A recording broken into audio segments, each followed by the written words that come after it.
Before he was the Emperor, before he ruled the galaxy with an iron fist, Chief Palpatine was a son, a brother, and a student. But his rise to ultimate power was marked by betrayal, cruelty, and the murders of those closest to him. Today we uncover two of Palpatine's darkest deeds: the patricide that freed him from his family, and the betrayal of Darth Plagueis, the master who taught him the ways of the Sith. Before we get started, I want to apologize about this video coming out later than I originally planned for the 666 subscriber mark, but right at that time the merger came to the table and things got complicated. So here we are a week later trying again. The awesome news is though, at the time we are doing this video, we're sitting at 759 subscribers. We've nearly lapsed the original mark of 666 by 100. I absolutely am proud of how this channel is growing. Nate is betting that we'll hit 1,000 before MegaCon, but I'm hoping it'll be a little sooner. Anyways, without further ado, I'll shut up and get on with the sexy narration. Palpatine's hatred for his father, Castinja, had simmered for years. Castinja, a domineering man, I missaid his name the first time, a domineering and cruel patriarch, sought to control his son and curb his ambition. The Palpatine family's wealth stemmed from extensive landholdings and lucrative trade ventures on Naboo, granting them significant political influence. Yet Castinja wielded this power with an iron fist, keeping his son's ambitions stifled under constant belittlement and threats. From a young age, Chief displayed a chilling detachment and an insatiable curiosity for forbidden knowledge. As a teenager, he secretly began acquiring Sith texts from black market traders and smugglers, using the family's wealth to fund his pursuits. Some of these relics were remnants of the Sith's ancient presence on Naboo, hidden away in forgotten archives. By the time he met Darth Plagueis, Palpatine had already uncovered fragments of Sith lore, mastering the basics: manipulation, domination, and the dark side's seductive power. Even before meeting Darth Plagueis, Palpatine had tested his power. A heated altercation with a fellow student ended in murder, a crime he covered up with ruthless precision. By the time he confronted his father, Palpatine was no stranger to taking lives.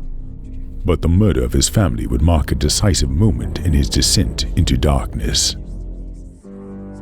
When Castinja attempted to disown Palpatine and exile him, it was the breaking point.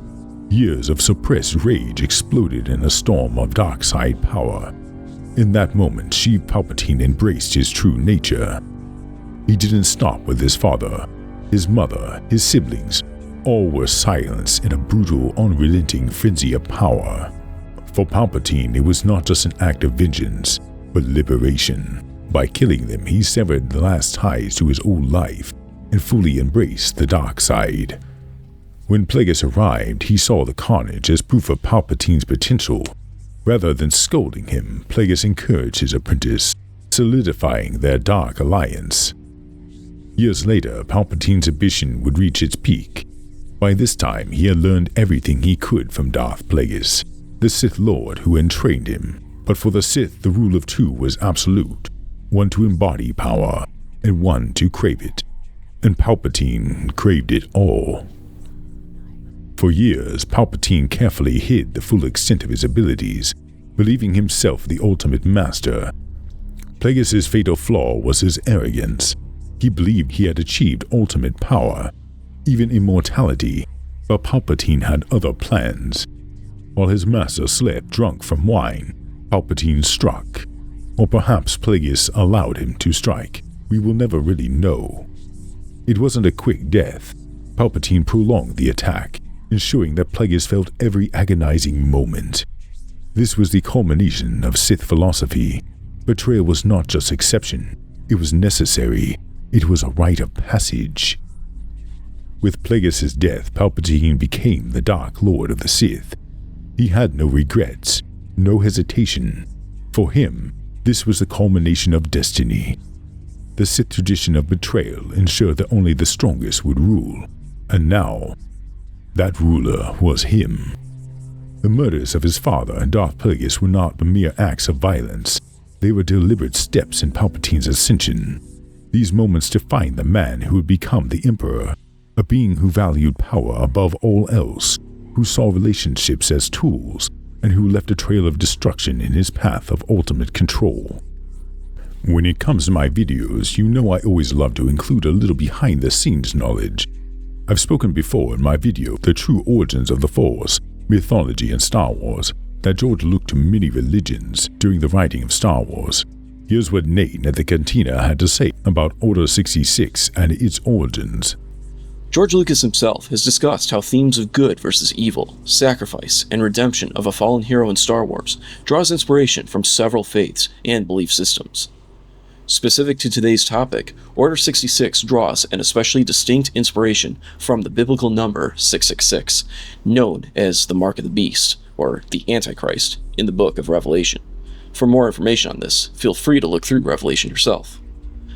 This fascinating connection underscores the dark nature of the Order, which leads to the extermination of the Jedi. By referencing this number, George Lucas emphasizes the dark and malevolent forces at play, highlighting the themes of corruption, betrayal, and the fall from grace that are central to the story, to then be followed years later by an epic return and triumph of good over evil. What we have here is a very clear nod and parallel. 666 is associated with the Antichrist and his rise to power, bringing about the worst 7-year era on Earth, to then be ended only by the second coming of Jesus Christ and his kingdom in Revelation.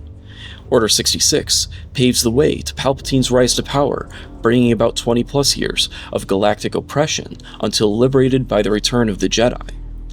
In a similar way to how the return of the Jedi and the end of Palpatine's reign brings hope to the citizens of the galaxy, the second coming of Jesus Christ brings hope to the world as the way to an everlasting life without evil and a love and joy that never fails. Something I've always personally admired was George Lucas's use of different religions, different lore from around the world, how he weaved them all together, borrowing from anything and everything he could find. Sort of a, hey, this worked and that was good, and put them all together in one part and came up with Star Wars.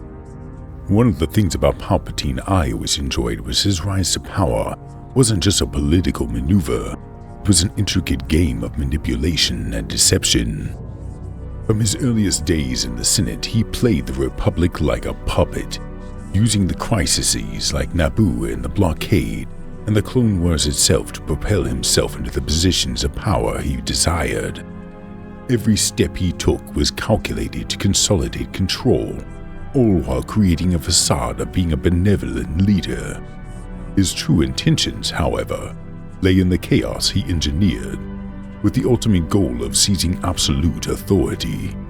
Behind closed doors, Sidious delved deep into the dark side of the Force, uncovering ancient Sith rituals and forbidden knowledge.